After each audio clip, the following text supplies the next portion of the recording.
Hey, this is Julie Nathanson, Ro from Zeta Project, and it might be a good idea for you to subscribe to Watchtower Database. I'm just saying.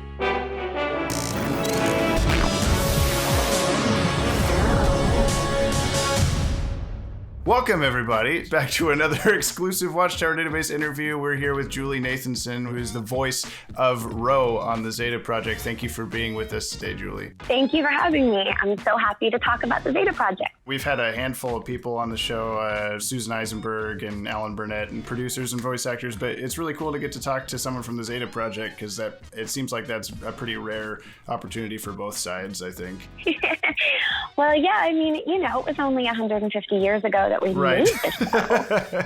I know that there have been times that people have called out how giddy we all seem talking about the show, and it just really was a wonderful experience. So I'm like, the Zeta Project, what do you want to talk about?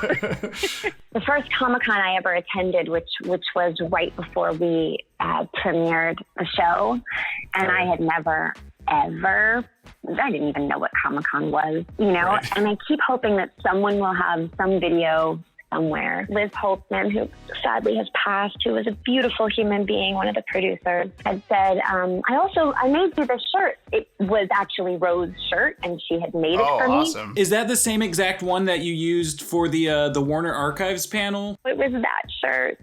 It was that shirt. I saved it all these years. I didn't know what cosplay was. I didn't know anything. And they said, you're going to walk out, we're going to show a clip of the show. You'll wear the shirt. It'll be great. And I was like, that sounds cool. You're putting me up in a great hotel. This sounds fantastic. So the real question here is, did Diedrich dress up as a robot? No, I was naive enough. He didn't dye his hair black and wear a purple jacket everywhere? Not that I recall, but you know what? It was a long time ago, guys. So all I knew was, okay, you're going to go, here's a hotel, and you're going to go to this green room, and then you'll go out on stage. I get in the green room, and there's Mark Hamill. And I'm like, hey, that's Luke Skywalker. How cool is that? Hey, how come he's got all these bodyguards around him? That's weird. And so, he walks out and is instantly mobbed by throngs of humans. And I was like, oh, that's what the bodyguards are. Cool. Which was a delight. They've got an image of the show, of Ro and Zeta, and there I am. And I walk out wearing this shirt, and I'm cosplaying my character, and it's like thousands of people screaming. And I was like, oh, shit, this is what we're doing. First things first, we ask everybody this who it's their first time on the show. How did you get into the voice acting industry? The truth is that I feel like we all have very different origin stories as non-superheroes. Basically, I responded to an insult by finding a career many moons ago in on-camera, which I don't do anymore, but for a while I did. I started out on soap before anybody told us, don't read the comments. I was like, I'm going to go read the comments. I'm going to see what people think about me. That sounds like a great idea. And I will never forget, and this is the exact quote, she's real pretty and all, but I have to turn the volume off my television because it's like Alvin and the Chipmunks have invaded my living room. Oh, no. And you said it's okay for me to curse? Yeah. Okay, great. So my response was, first of all, thank you. Second of all, that sounds like a great career. Like, that sounds like a fantastic thing to do for a living.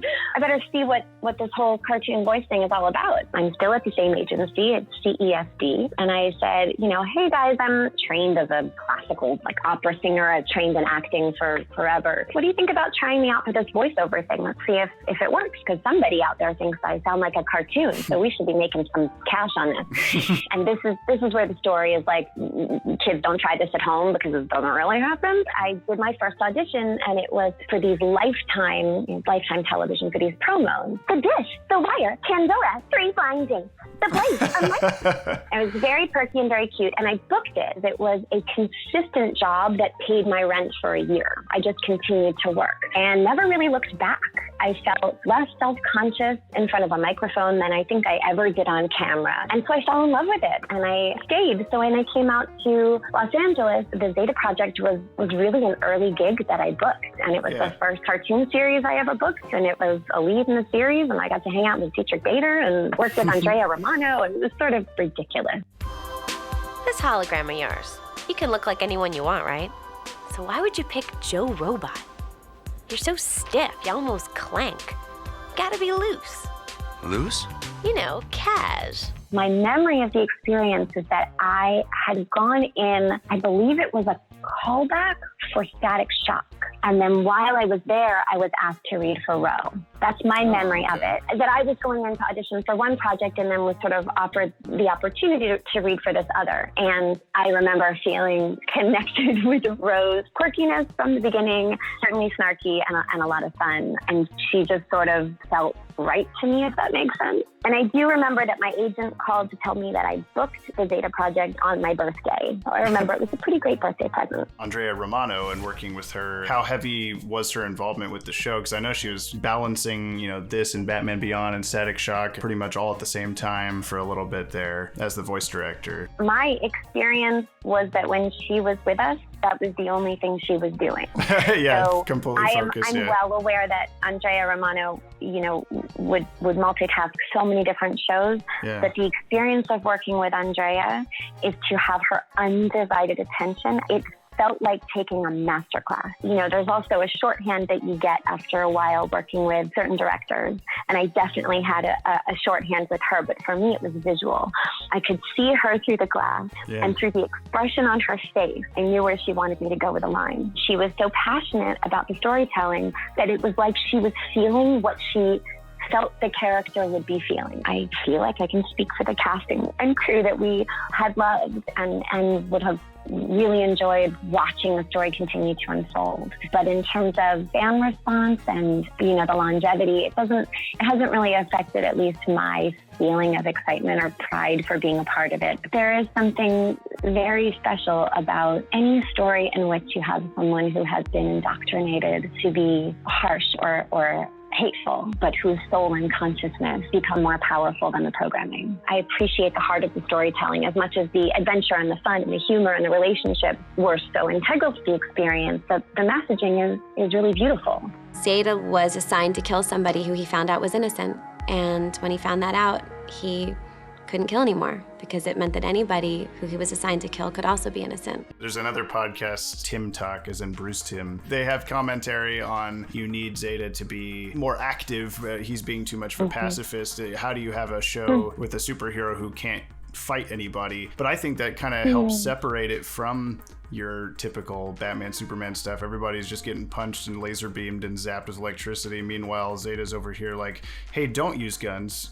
It's a completely separate tone, I guess. I really understand from a storytelling perspective why it might be disappointing to have a character with so much power, so much force, and not necessarily be able to watch him utilize all of that power to its fullest potential. But I think there's something different and interesting about the conflict we can all have about how to use our own power. Humanity is a handshake deal. You know what I mean? Like being kind to each other and respectful of each other and honest with each other. But we have to kind of hope that the honor system is working. We all have the power to harm other people. And the choice to use whatever force and power you have for good is sometimes difficult and well worth it. And yes, I know, I'm a mushball. I'm aware of that. I'm very mushy and I like sparkles and light and rainbows and I know what I sound like and I'm fine with it. I've accepted myself. Who doesn't like those things? Yeah. Because they're amazing. We've touched briefly on the different shows that were connected to the Zeta Project and how it was a spin out from Batman Beyond. Initially, Zeta was going to be even darker than Batman Beyond. Had you watched those shows prior to going in, and did it affect how you kind of saw the project from the get-go? What was your take on the tonal difference? In terms of having preconceived notions, I'd be lying if I said I hadn't. In terms of the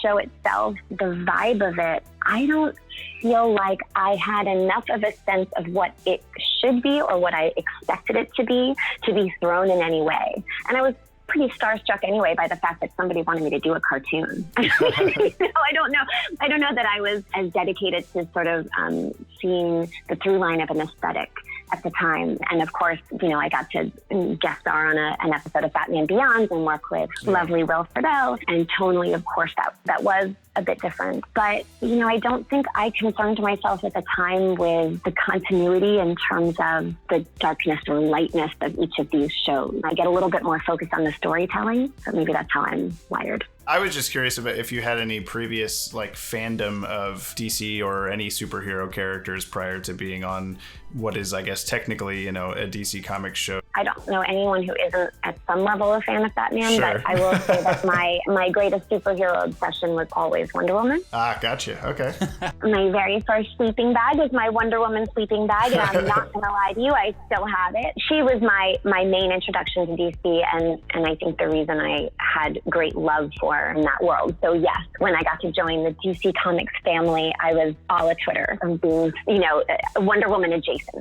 Yeah. As I'm talking to you right now, I'm sitting in my office in my home, and I'm looking at this little art print. It's actually a metal card. Wonder Woman with fairy wings. This is on my desk. I have a beautiful Wonder Woman figure that a really lovely fan had sent me after the premiere of the Wonder Woman movie. So what you're saying is we just start gunning for the Justice League reunion movie to include a time travel aspect so we can have Rowan and Wonder Woman in the same scene together at some point. I have zero problems with that entirely. For so long, it seems as if Zeta has been kind of swept under the rug. What are your thoughts on that?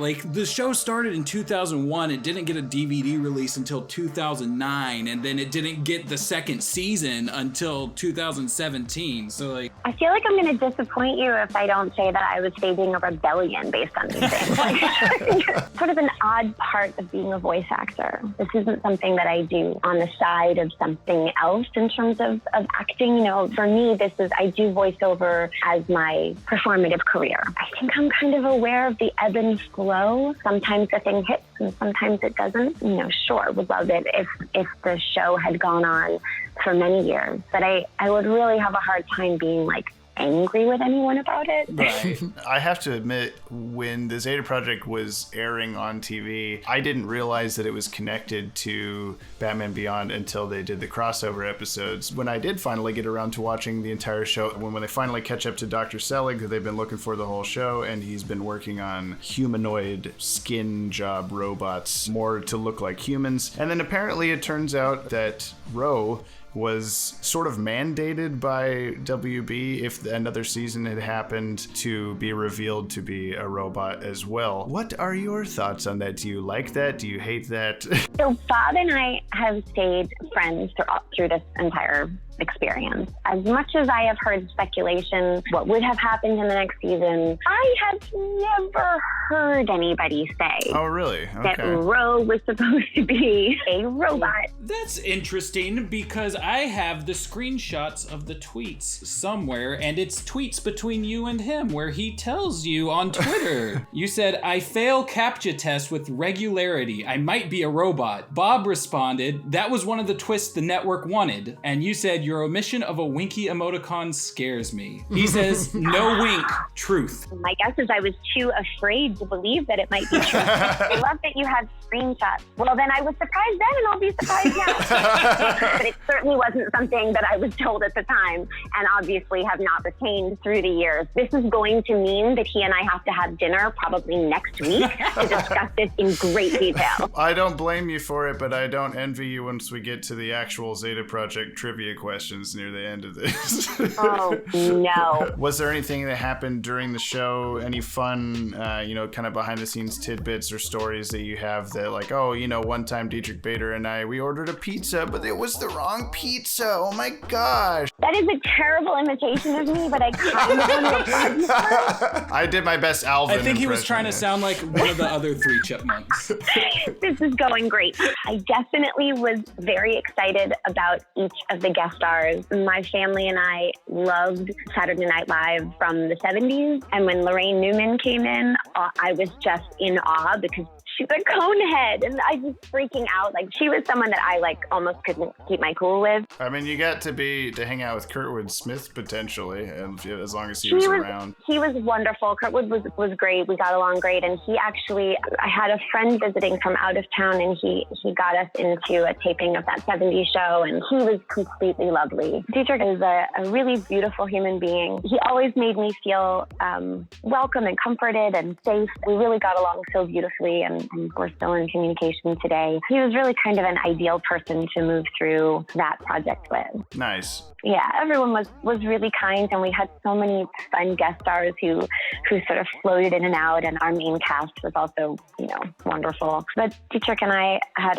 a really lovely rapport, and I do know that at least, from what Bob Goodman has told me, I know some of the stuff that they ended up doing with Ro was, I think, probably worked through in my personality and the ways that we were interacting, I think, in the recording booth together. Yeah, he's a doll, and Michael Rosenbaum is hilarious and a doll, and, we got along great. It was a little bit of a social hour at times, which when you get a bunch of voice actors together tends to happen. I'll have to send you a clip from one of our videos. We did one on differences in various Batman costumes a while ago. On Batman Beyond, Kurtwood Smith's character Agent Bennett was voiced by a different person, and I was doing kind of a side-by-side comparison of the original guy and then Kurtwood Smith. Just as a gag, I used a clip from That 70s Show. If the U.S. government decides to stick a tracking device up your ass, you say thank you. It's one of my favorite edits I've done for the whole channel. There's a way in which Rose seems to bridge the gap between sort of the boys' cartoons and the girls' cartoons. And there's something about the Zeta Project that appeals to every audience. To me, every age, every gender. I really enjoyed watching the Zeta Project, and I don't think I was the target market.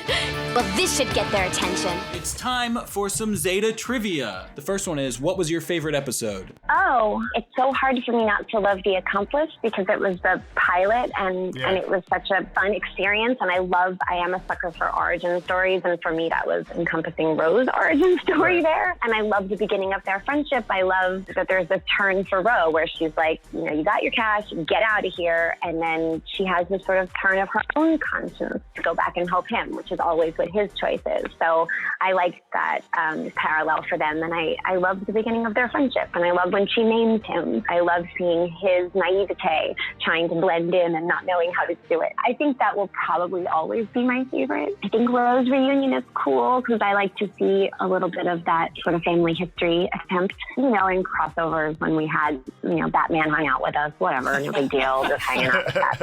The episode that sort of makes me smile the most, I think it kind of has to be The Accomplice. That's correct.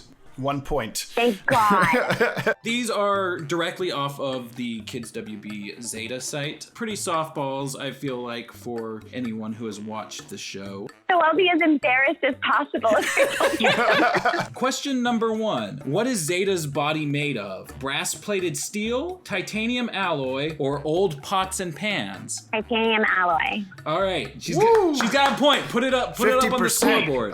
Put it up on the scoreboard. And if you hadn't given me multiple choice, I simply would have said titanium. Sure you would. You would have been close. Hey, listen, I like rainbows. I'm probably telling the truth. Go on. Question number 2. What sound does Zeta make when he recharges his power cells? He beeps, he snores, or he whistles Mary Had a Little Lamb? Okay, point of contention here. The recharging that is happening is the snoring. He's ostensibly sleeping while he is recharging. When he's all recharged, what's the noise? And to me, there was no noise. So absolutely snoring. Final answer. All right, you're 3 for 3. You've got $500,000, Julie. For the $1 million, where did Ro's foster family, the Morgans, live? Pensacola, Florida, Hillsburg, Oregon, or underneath a cheese factory? It's Hicksburg, isn't it? I didn't even hear it, but is it Hicksburg? Well, Hicksburg is what she called it, but it's canonically known as Hillsburg. Right, We'll give it to you. It reminds me of the episode where they go into the candy factory. Yeah. Taffy time! Taffy time, exactly, with that really memorable song. Yeah, memorable is the right word. Yeah. What was the song? Can you sing it for us? No! That's the final question. Have some candy, eat some sweets, koala candies can't be beat. I've been doing voiceover for a long time. I know that, there are lots of projects that we do. Sometimes you do a project and you don't even remember. This one, I've never forgotten. Well, we super appreciate you joining us tonight. It's been loads of fun. Yeah, we hope we can talk to you again sometime. That would be lovely. It was great talking to you guys, and thank you for wanting people to be celebrating the Zeta Project. I know it was a beloved experience in my life, and I'm always happy that it touched other people as well. Well, great, Julie. Thank you so much. Have a great rest of your night. You too. Bye, guys. Bye. Well, that was fun. And she seems so nice. Yeah, even 20 years after the show ended. Crazy. And I think we held ourselves together pretty well despite how many martinis we had. Speaking of which... Oh, boy. So, what's the next video? Eager to continue, are we? I could do this all day. What Maddie means is the sooner we get through your mandated Zeta Project to-do list, the sooner we can all go back to our regular lives. We go back to the channel as usual, you go back to wherever you came from. Whenever? Shut up. Yes, of course. Wait, graphic content is next? But Ted always hosted those. Not the weird extra-dimensional top hat Ted, but the regular one. Then we shall procure Ted and force him to join our Zeta Month efforts at once. Sir, with the Smither box inactive, we are stuck in this time and place. This Ted Kendrick lives across the country in a region the historical texts label, the Bible Belt? Sir? What is it, Jake? I could pose as Ted. You imbecile! That is not Ted, that is Adam! Adam? He's our composer. He writes all the music. How do you even know what this Adam looks like? They have a composer? Silence! Infiltration Unit 928, you will fill the Ted role. Leader, please, let me prove myself. I promise I will not let you down. I will not let the cause down. Fine. Are you, Jake? Begin initialization sequence. Welcome back to another episode of Graphic Content. Be advised, you're in for a wild ride.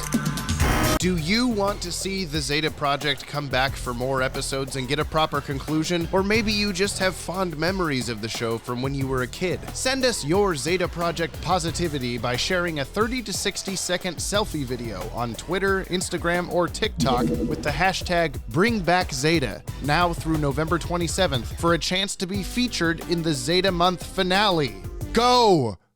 Go!